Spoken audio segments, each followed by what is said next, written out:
mostrábamos cómo se encuentra el tráfico en algunos puntos y nosotros hacemos un alto en el camino, en toda la información, para conversar de temas que a usted le interesa conocer. Hoy vamos a hablar sobre el sistema educativo.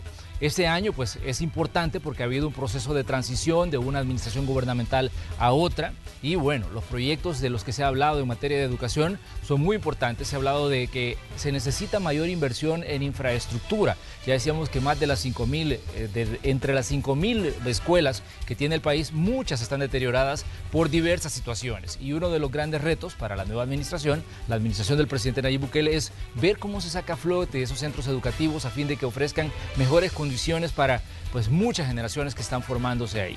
Vamos a poner algunos hechos en contexto y luego saludamos a nuestra invitada de esta mañana.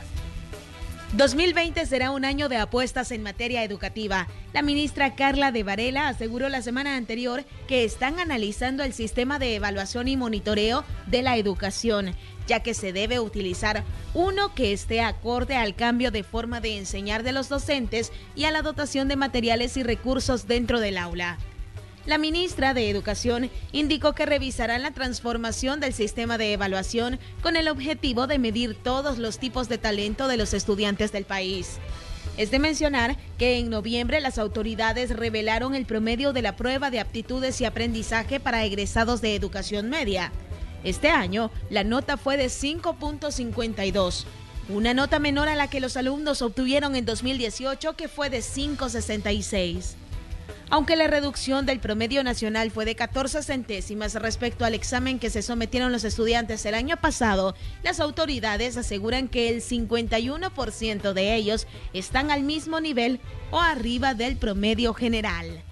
Otro tema que también es importante recordar es que el presidente de la República, Nayib Bukele, desde que estaba en campaña, prometió apostar a la educación y la construcción de nueva infraestructura escolar. ¿Pero qué proyecciones tienen para el nuevo año? ¿Cuáles son los proyectos que pondrán en marcha las autoridades de educación? ¿Cómo mejorarán el sistema educativo del país? ¿Y qué tienen contemplado en el presupuesto educativo del próximo año? Estos son parte de los temas que abordaremos esta mañana en la entrevista de Hechos AM. ¡Comenzamos! Así es, esta mañana de martes le damos los buenos días a la señora ministra de Educación, Carla de Varela, a quien nos place por recibir aquí en Hechos AM, ministra. Pues qué gusto, bienvenida. Buenos días, Manuel. Gracias por la invitación. Ya hace casi 5 meses que no venía a saludarlo y ahora cerca de la Navidad me complace mucho estar con usted. Bienvenida, ministra. Realmente cuando tuvimos las primeras conversaciones recién se daba pues la toma de posesión del presidente Nayib Bukele y hablamos de todos los proyectos. Hoy ya han pasado algunos meses, usted ya pues ya tuvo un contacto más directo con la cartera de educación, ya conoce, digamos, cómo funciona esta cartera que es tan grande, que consume muchísimo presupuesto y que todavía decimos pues el presupuesto es insuficiente para atender todas las necesidades de los estudiantes salvadoreños. ¿Cuál es su evaluación, ministra, de estos primeros meses de trabajo y en los que definitivamente ha conocido, digamos, muchas de las situaciones que se viven en educación en El Salvador? Pues fíjese que antes de entrar al ministerio se me decía, bueno, qué reto tan difícil el que has asumido. Y en realidad es cierto, el Ministerio de Educación y el sector educativo es un sector sumamente complejo por su tamaño, pero sobre todo por la forma en que ha venido siendo manejado en el pasado. Quiero comenzar diciendo que si bien es una cartera sumamente compleja, con problemas estructurales históricos que viene acarreando, de los cuales nosotros ya analizamos y tenemos una propuesta de solución, es una cartera con muchas potencialidades y sobre todo con personal formado y de mucho valor académico y también personal. Entonces, ese valor, esos tesoros escondidos que tiene el ministerio, estamos en la disposición, en la voluntad de descubrirlos y potenciarlos. Mucha gente ahí con años de formación, por ejemplo, estaba subutilizada. Hay muy buenas prácticas en el sector educativo, hay muy buenas prácticas en las escuelas, hay muy buenos directores, hay docentes ejemplares y a todas esas experiencias hay que relevarlas, visibilizarles y darles su valor. La profesión del docente ha sido minimizada. Si usted escucha hablar a sus padres y a sus abuelos, el docente en esa época era el profesor, o sea, una figura respetada tenemos que regresar a ese punto, porque en las manos del profesor está prácticamente todo y tenemos que darle su lugar. Y dentro del plan que nosotros hemos diseñado hay un componente muy importante que se llama dignificación del magisterio. Atrás de este concepto hay muchas cosas, ¿verdad? Algunas que no las vamos a poder resolver de manera inmediata, como estos problemas estructurales históricos que le estoy mencionando, pero que sin embargo para ellos tenemos ya una propuesta progresiva, porque significa invertir muchos millones para poderlo resolver, pero tenemos además una propuesta muy importante de rescate, visibilización y estímulo de aquellas buenas prácticas. Ministra, para el otro año, Educación va a recibir un promedio de 1.039.7 millones de dólares. Como decíamos, Educación es una cartera muy grande y tiene que atender muchísimas áreas y siempre los presupuestos, se ha dicho, se quedan cortos ante las necesidades tan grandes que tiene el sistema educativo. ¿Qué evaluación hace usted de este presupuesto que se le ha asignado a su cartera de Estado?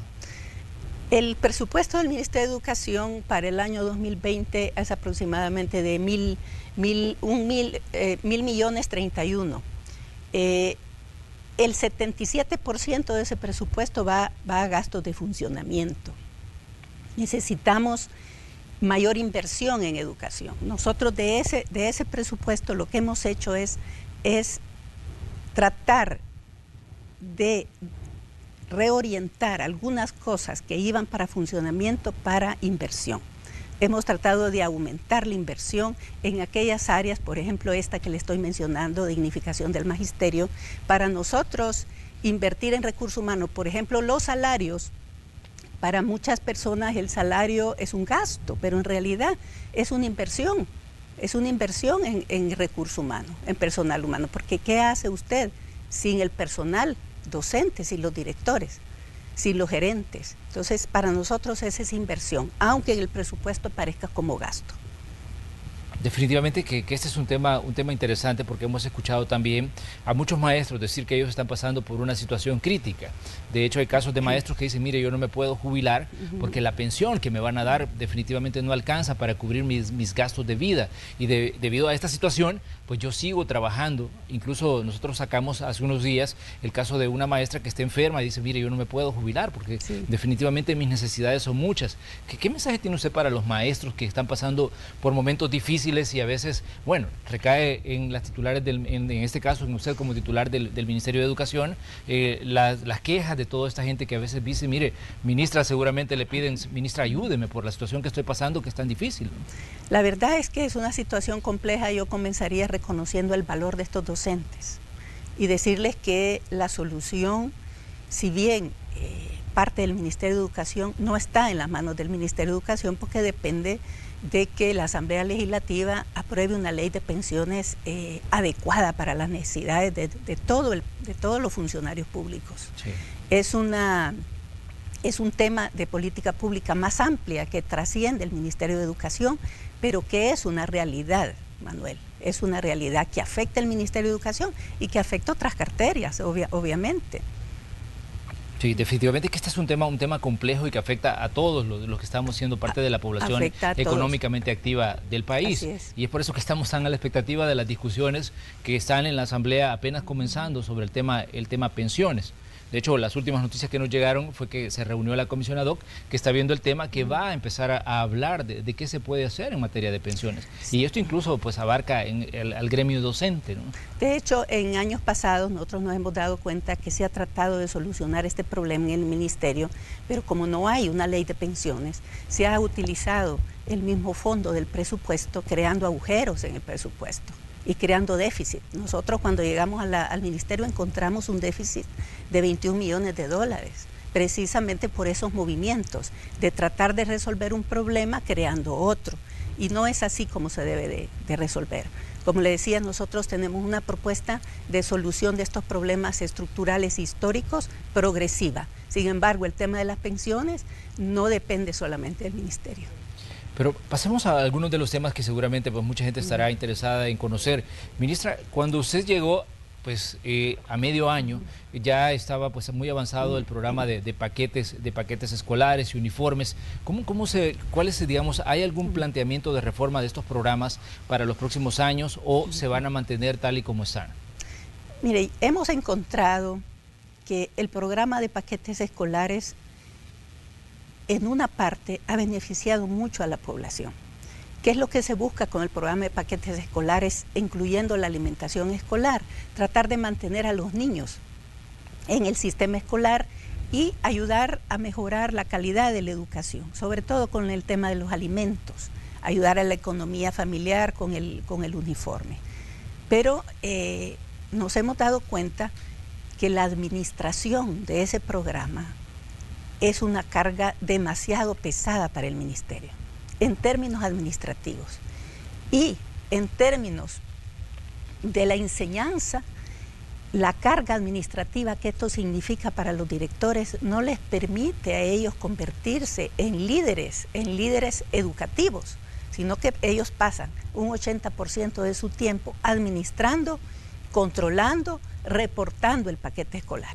Entonces nosotros hemos comenzado a introducir reformas en el paquete, primero para transparentarlo, segundo para que el director no sea juez y parte y deposite parte de su responsabilidad en una comisión de selección, donde el padre de familia es el responsable, el encargado de compras, con otras personas que representan al ministerio, y al final ellos le someten al director una opción, una propuesta que el director tiene la potestad de rechazar o de aceptar. Pero se le está relevando, se le está liberando un poco el tiempo al director. No es todavía lo ideal, tenemos que avanzar. Lo importante aquí no son las compras para el director. Lo importante aquí es que el director sea un líder educativo dentro de su centro educativo. Entonces, hacia ahí queremos caminar. Hemos logrado transparentar en este 2019 el paquete escolar y hemos logrado beneficiar a los micros y a los pequeños empresarios.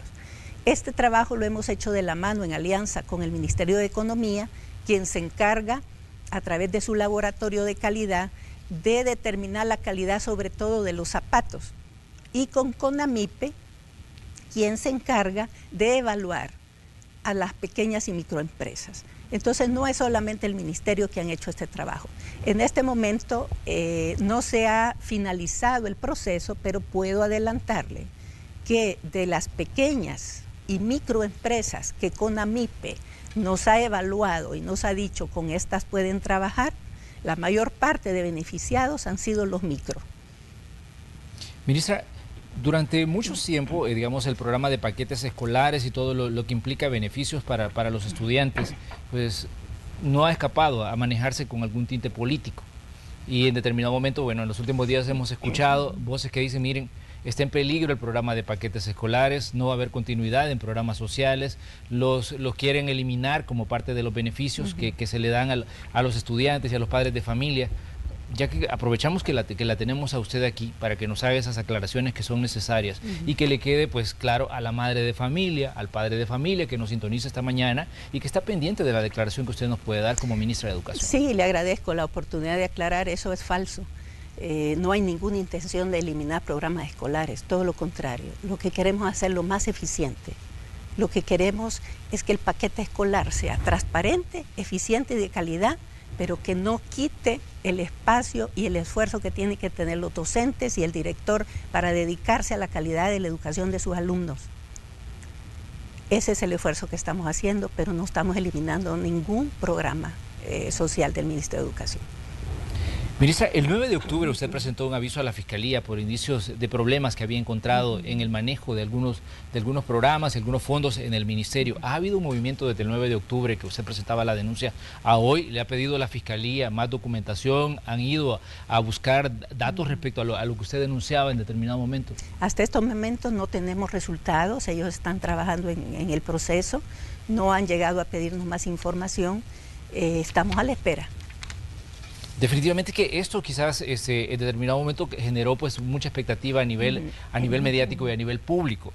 Usted decía que había hallazgos importantes y que iban en perjuicio patrimonial por más de $2 millones en el caso en contra de, pues, del Ministerio o de los intereses del Ministerio de Educación. Así es.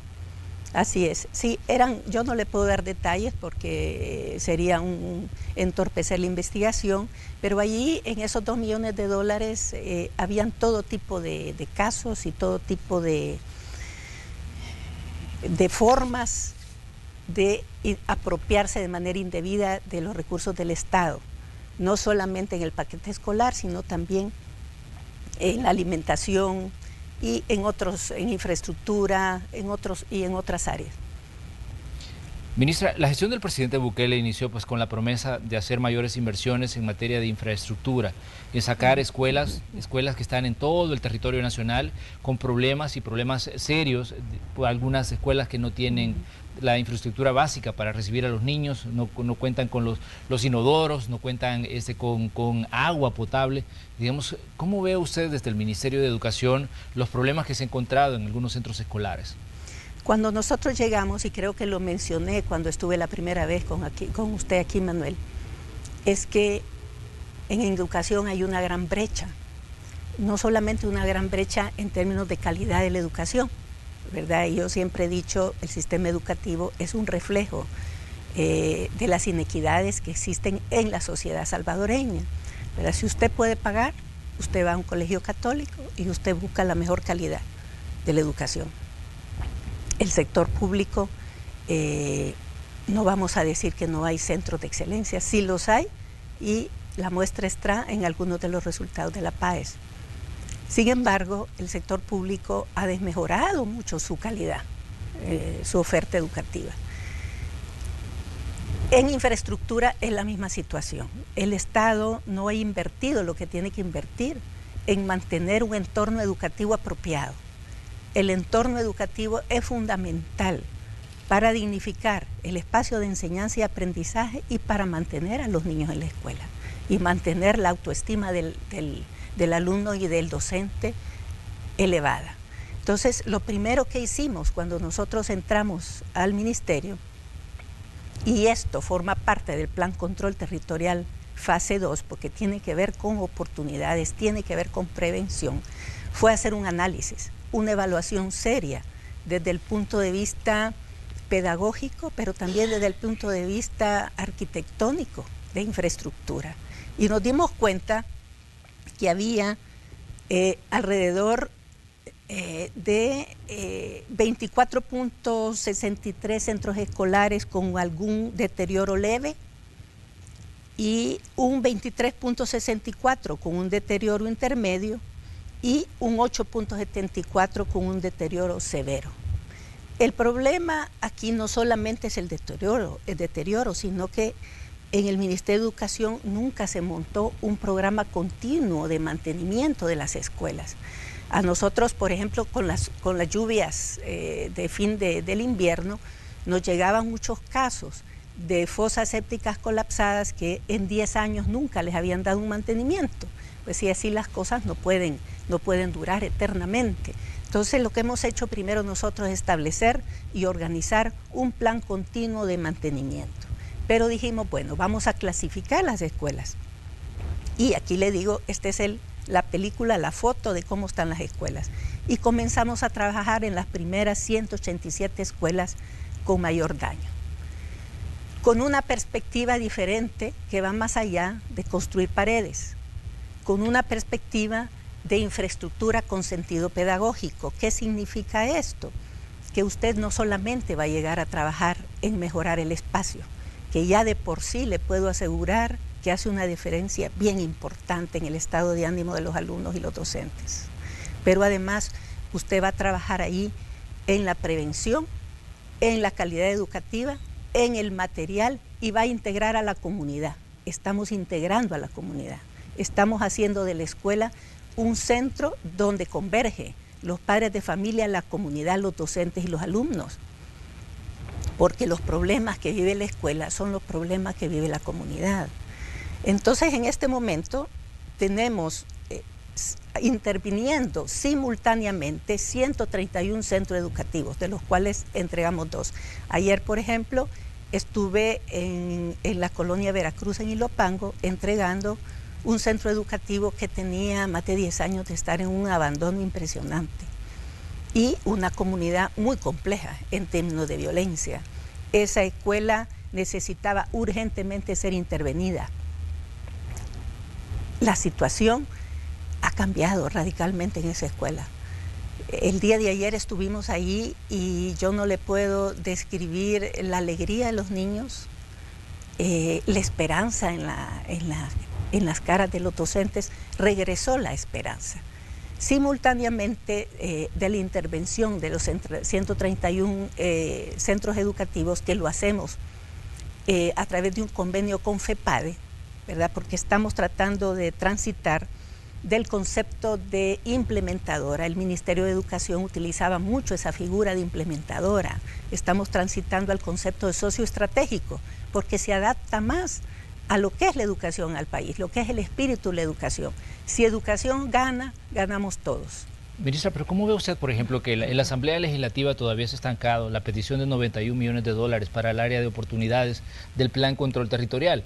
Algunos de los políticos dicen, es que mire, ahí no aparece el tema seguridad por ningún lado en esta segunda fase de oportunidades. Y es porque decían ellos, si estamos hablando de seguridad, pues tendría que ser fondos para las carteras de seguridad. Pero usted nos está hablando de educación. Entonces, me gustaría que tal vez nos hiciera esa relación que existe entre los temas de seguridad y los temas de educación, porque usted decía, ayer estuve en una comunidad donde pues definitivamente el entorno de una escuela es complejo y tiene que ver con muchas situaciones que atañen directamente a la comunidad. Y entonces quizás a veces se tiende a confundir de que seguridad solo hablamos del uso de la fuerza y del uso de las autoridades y no necesariamente de generar, digamos, esa esperanza de la que usted nos habla en los centros escolares. Yo creo, Manuel, que no se ha entendido correctamente. El presidente Bukele ha demostrado en estos primeros 6 meses que el Plan Control Territorial es un plan integral. Cuando yo voy a las escuelas de zonas como el Volcán, por ejemplo, que eran tremendamente complejas y delicadas en términos de violencia, la gente me dice: ahora nuestros alumnos pueden caminar en paz por los caminos. Han bajado los niveles de violencia, han bajado la conflictividad con las pandillas. O sea, esto todavía no finaliza, pero lo que se ha alcanzado en estos meses es verdaderamente significativo. Y yo lo puedo percibir cada vez que yo visito escuelas, y le puedo decir que visito bastantes escuelas. O sea, por lo menos yo visito de 2 a 3 escuelas a la semana en diferentes lugares. ¿No se considera una ministra de escritorio? No, para nada. El sentido de mi trabajo me lo da las visitas y el terreno. Ese es el sentido de mi trabajo, porque es ahí donde está la realidad. Y yo le puedo hablar mucho de la Veracruz, ¿verdad? Pero le quiero contar de esto que usted me ha preguntado, le quiero responder. El concepto de seguridad es un concepto mucho más integral, que va más allá. El solo hecho que nosotros, en el marco del Plan Control Territorial, estemos transformando las escuelas físicamente e introduciendo programas que integran a la familia de la comunidad, eso es prevención y eso es mejorar la seguridad. Y se está haciendo.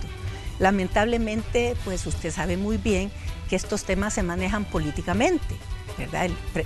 La discusión del presupuesto siempre ha sido una discusión política, pero los resultados la gente lo está viviendo. Los resultados del Plan Control Territorial están a la vista y usted los puede palpar en los centros educativos. Claro, falta mucho todavía y por eso necesitamos que se aprueben esos fondos. Por eso necesitamos que en el presupuesto de educación nos aprueben los 28.5 millones para infraestructura, porque no es solamente infraestructura, es algo que va mucho más allá.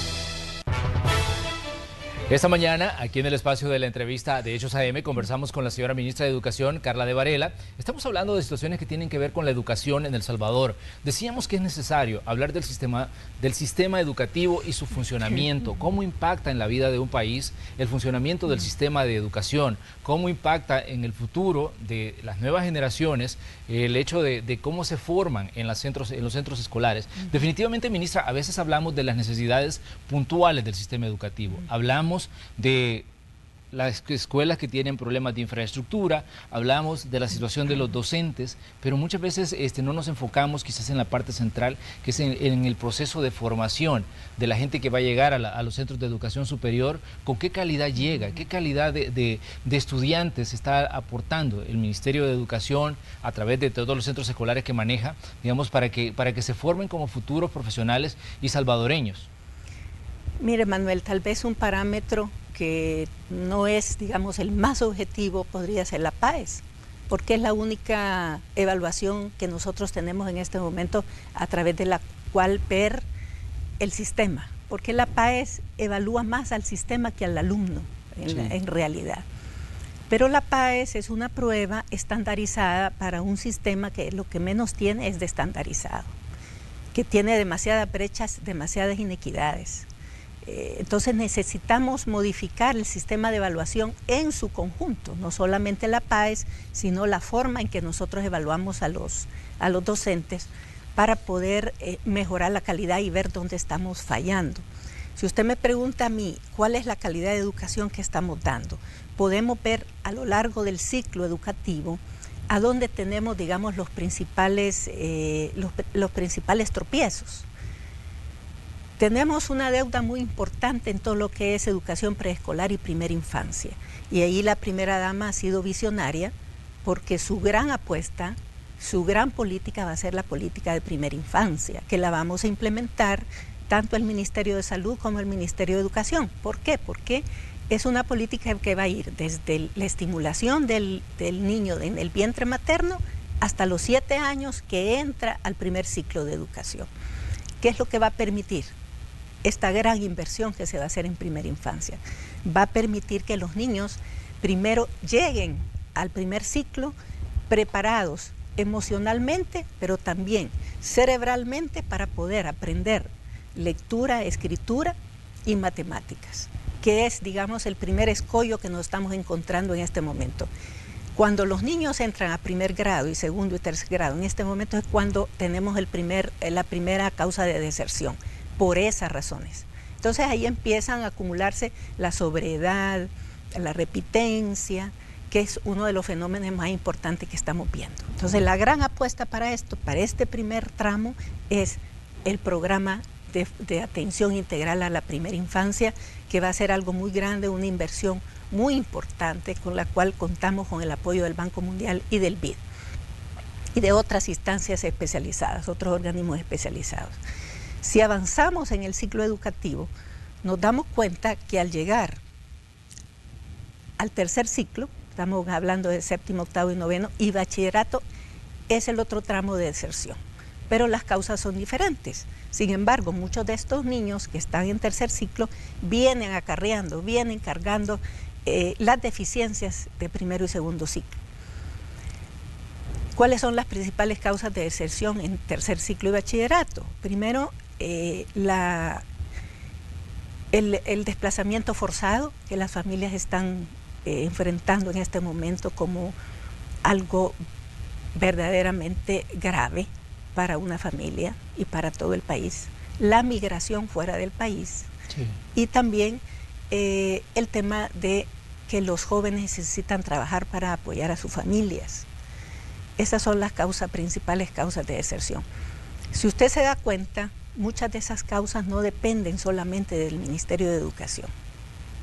Tiene que ver también ahí seguridad, tiene que ver el tema del empleo de las familias, las perspectivas que tienen de empleo los adolescentes cuando van a salir de bachilleres, pero algo podemos hacer desde el sector educativo. Nosotros somos un gabinete que trabajamos de manera articulada, Manuel. Cuando nosotros intervenimos todos juntos. Cuando va a haber una respuesta, tiene que ser una respuesta integral, Cuando yo voy a una escuela, yo llamo a mis colegas. Por ejemplo, en la escuela Veracruz, ahí estamos interviniendo tejido social, el Ministerio de Obras Públicas, seguridad y con el apoyo de varios socios como Glasswing y FEPADE. Pero volviendo al tema de bachillerato y tercer ciclo, ¿qué es lo que se plantea hacer ahí? Necesitamos ofertar, diversificar las ofertas técnico-vocacionales de los bachilleratos y mejorar la calidad de lo que estamos ofreciendo ahí para que a los alumnos se les sea atractivo estar en la escuela. Y de ahí viene la importancia también de la infraestructura y del equipamiento. Paralelamente debemos de trabajar con los docentes. Como le decía, los docentes tienen grandes capacidades y muchos valores, pero están desmotivados. Entonces tenemos que trabajar en su motivación, en su formación, en elevar el valor de lo que es el docente y el maestro en este país, que es muy importante, es una de las profesiones más importantes. Entonces, al ofertar, a diversificar la oferta en los bachilleratos, de la mano y en comunicación con el sector productivo, vamos a empezar a disminuir, y esa es la intención, la idea que tienen la mayor parte de los jóvenes de que aquí no hay oportunidades y que tienen que emigrar. Ministra, cuando hablamos digamos, de las oportunidades para los jóvenes, realmente es una situación triste cuando vemos que de todos los miles de bachilleres que se gradúan cada año, son pocos los que llegan a los centros de educación superior. La Universidad de El Salvador, en este caso, es una de las receptoras de muchos estudiantes. Ya vimos lo que está ocurriendo esta mañana. No sé si tiene usted algún comentario respecto a lo que planteaban ahí y lo que decían de la situación de la universidad, aunque sabemos que la universidad pues, es autónoma en su presupuesto y en el manejo del mismo, ¿no? Sí, yo quería aclarar, a raíz de las declaraciones que hizo el joven, que en educación el aumento en relación al 2018 es de 44.5 millones. Y la mayor parte de esos 44.5 millones se van a ir para financiar compromisos que dejó el gobierno anterior. Es muy poco lo que vamos a utilizar de ese aumento para invertir, precisamente porque tenemos que cumplir con esos compromisos que ellos dejaron. Algunos compromisos, como le decía hace un rato, de mal manejo del presupuesto, que nos han dejado agujeros que tenemos que llenar. Entonces el presupuesto de la universidad obviamente es el alma mater, es importante el presupuesto para la universidad, pero hay que ver de dónde va a salir. Sí, definitivamente que eso es un tema de debate siempre, ¿no? Todos los años, el tema del presupuesto de la Universidad de El Salvador. Ministra, cuando hablamos en materia educativa, siempre se cuestiona que El Salvador tiene uno de los presupuestos más bajos a nivel centroamericano que se invierte en las escuelas. ¿Cómo ve usted, cuáles son los planteamientos que usted le hace al presidente de la República en este caso, cuando se habla de que educación es una parte fundamental de la vida de un país, pero siempre los presupuestos parece que se quedan cortos con relación a las necesidades y con relación a lo que los ministros de educación quieren hacer, porque obviamente usted como ministra pues tendría miles de proyectos que desarrollar, pero esos cuestan fondos que a veces los países y los estados no pueden darles para que funcionen los sistemas educativos.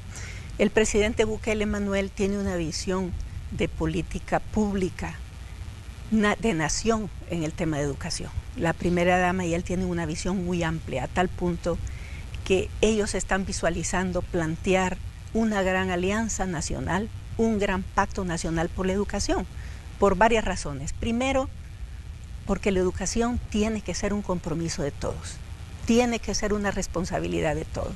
El Ministerio de Educación solo, con el presupuesto de 1.000 millones, no alcanza a dar el salto que necesita el sector para poder llevar la reforma a donde se tiene que llevar, ¿verdad? Y cuando estamos hablando de reforma, estamos hablando de la calidad de la educación, estamos hablando de la calidad de los docentes, estamos hablando del equipamiento, de la evaluación, estamos hablando de todo, de transformar, de construir una currícula que sea pertinente, una currícula que responda a las necesidades del territorio. Y en ese sentido, la primera dama, desde antes que se comenzara el plan de gobierno, comenzó con el apoyo de algunos técnicos a construir las áreas educativas. La construcción de las áreas educativas significa que usted hace un análisis en el terreno de cuáles son las realidades culturales, productivas, de identidad de un territorio, para que la currícula nacional se adapte a ese territorio. No quiere decir que cada territorio va a tener una currícula, sino va a haber una adaptación de la currícula nacional. Usted, si vive en Chalatenango, va a tener la oportunidad de poder estudiar aquello que Chalatenango le ofrece como empleo, aquello que Chalatenango le ofrece a usted como desarrollo, como persona, como profesional, para que usted no tenga que emigrar. Y eso tiene que ver también con la formación del docente que está ahí. Entonces, este es un proceso que la primera dama comenzó hace rato, pero la pareja presidencial tiene la visión integral, tiene la visión de la política de nación en educación. Si gana educación, ganamos todos. Y yo le voy a decir una cosa, Manuel. En este país no tenemos idea de la inversión que hay en educación.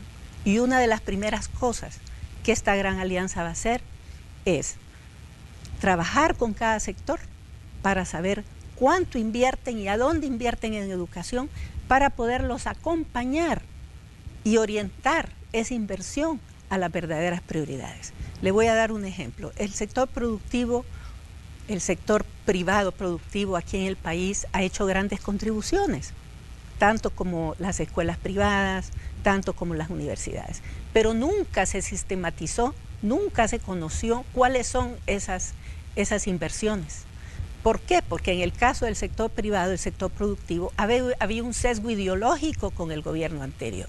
Entonces el sector privado, ellos han aportado donde han podido, como han podido, pero muchos de ellos han aportado significativamente, y es importante que identifiquemos esa inversión y la orientemos y trabajemos con cada sector en un plan de acción concreto en base a prioridades consensuadas de común acuerdo.